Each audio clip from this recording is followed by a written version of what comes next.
Hello everyone, here's a how-to video on how to make this fancy mosaic tile outdoor fire pit.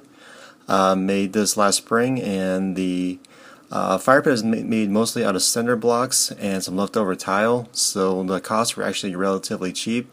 The whole project cost under $100 to make.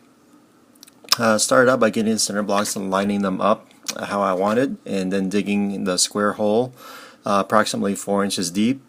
The outside dimensions are approximately 5 foot by 5 foot, and luckily the soil here was mostly sand, so I actually didn't really need to get any leveling sand. It made things quite a bit easier, but again, you'll want to make sure that underneath the cinder blocks you have some leveling sand or some gravel, and then again making sure that all the blocks are flush and level at the top. So you want to get your level out and make sure the bubble's in the center all the way around. All the cavities then I filled up with the soil and make sure they're compacted in. After that step was completed, I got some cinder block capping stones, and you can tell by the picture that everything is staggered. And I used some all the joints are staggered on top to on the bottom sides and on the sides of the capstones to connect them to the bottom row and to each other on the sides. And as you can see on the inside, I'm beginning to put in some rebar vertically.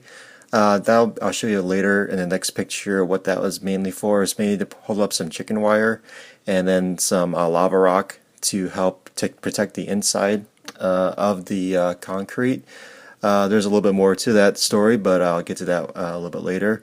On the sides, as you can see, started to get the mosaic tile. We had some leftover tile from a shower project, mainly the cream color pieces there. Then I just went to the hardware store, got some few pieces of that kind of that red color and then the beige color, just to add a little bit more visual interest to the tile. So just take them out there, took a hammer, as you can see in the back there, just broke up the pieces.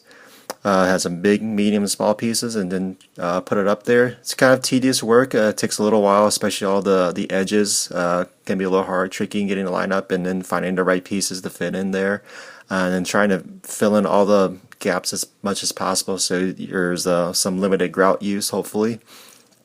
But just got everything tiled all the way around, a little bit on top, and then got some grout, and then grouted all the joints and seams. And the next picture here, you can see the finished product. What I also did was on the inside, you can tell the concrete there is black. I just got some high heat spray paint, just spray paint the inside. Mainly it was just for visual interest to have that black interior, but also I'm sure the high heat will help protect the concrete a little bit.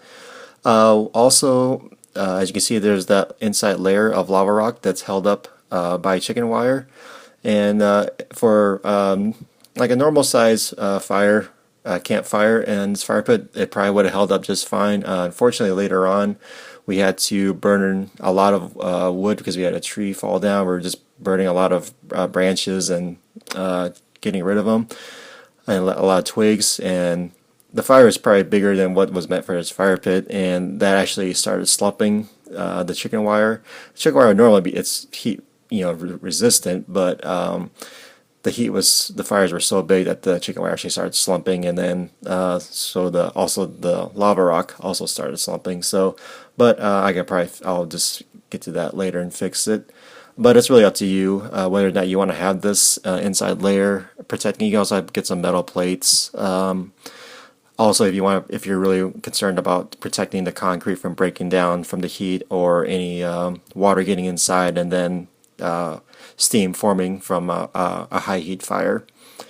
So then later on, so how well is this? Oh, excuse me. Also, after all this was done, I also took some grout sealer and sprayed all the grout to try and make sure no water can get inside. Since it being outdoors, you want to make sure it's protected from any moisture infiltration. So how well did this is the sturdiness of this fire pit? Well, later on in the spring, we had a huge storm, and this giant tree fell directly onto the fire pit. And after some clearing out, looking inside, it was just fine. Didn't even move an inch. So I felt pretty comfortable with the strength of the fire pit. And as you can see, we are still enjoying it. Hope you enjoyed this how-to, and if you're interested in making something like this, hope this has helped out. Thank you.